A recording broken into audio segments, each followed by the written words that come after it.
එළු මස් එකක් සලෝන හදන්න යන්නේ. එළු මස් හොද්දක් එළවලු දාලා.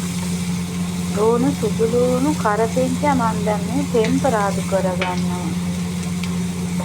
ඉස්සෙල්ලා ටිකක් බැදෙන්න ඇරලා ටිකක් ලුණු මදි බැදිලා ඊට පස්සේ මේකට මම තුන පහ කුඩු මිරිස් කුඩු දාන්න ගෙදර අරබි කට්ටියටනේ. මිරිස් කුඩු නැතුව අනිත් සේරගෙම දා ගන්නවා. දාලා තක්කාලි බෙන්ඩර් කරපුවත් දානවා. ඊට පස්සේ මස් ටික දා ගන්නවා.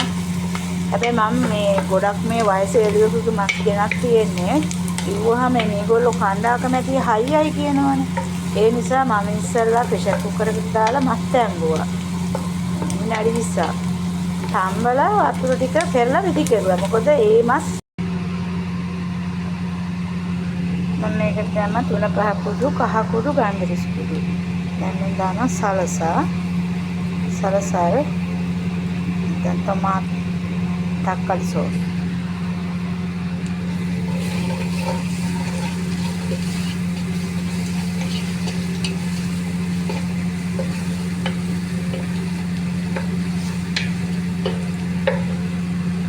ඊළඟට දානවා බෙන්ඩර් කරගත්ත තක්කාලි. දෙකක් බෙන්ඩර් කරගත්තා.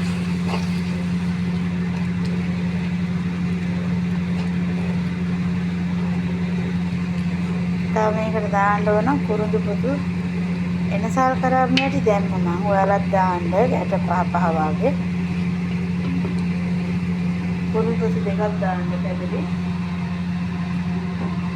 කළු දෙහිගිරි දෙකක් දාන්න. මම ඕන දැන් මේකට වතුර දා ගන්නවා.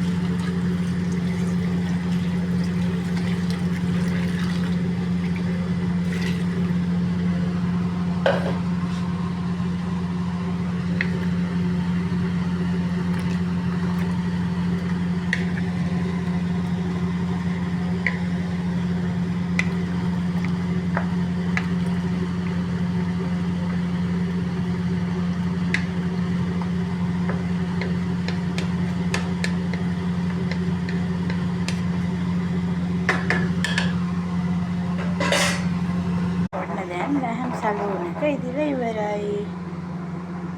මේකට කියන නම තමයි ලැහැම් සලූන්. කරු ඔකේ. يعني එළු මස්. දැන් ඉවරයි.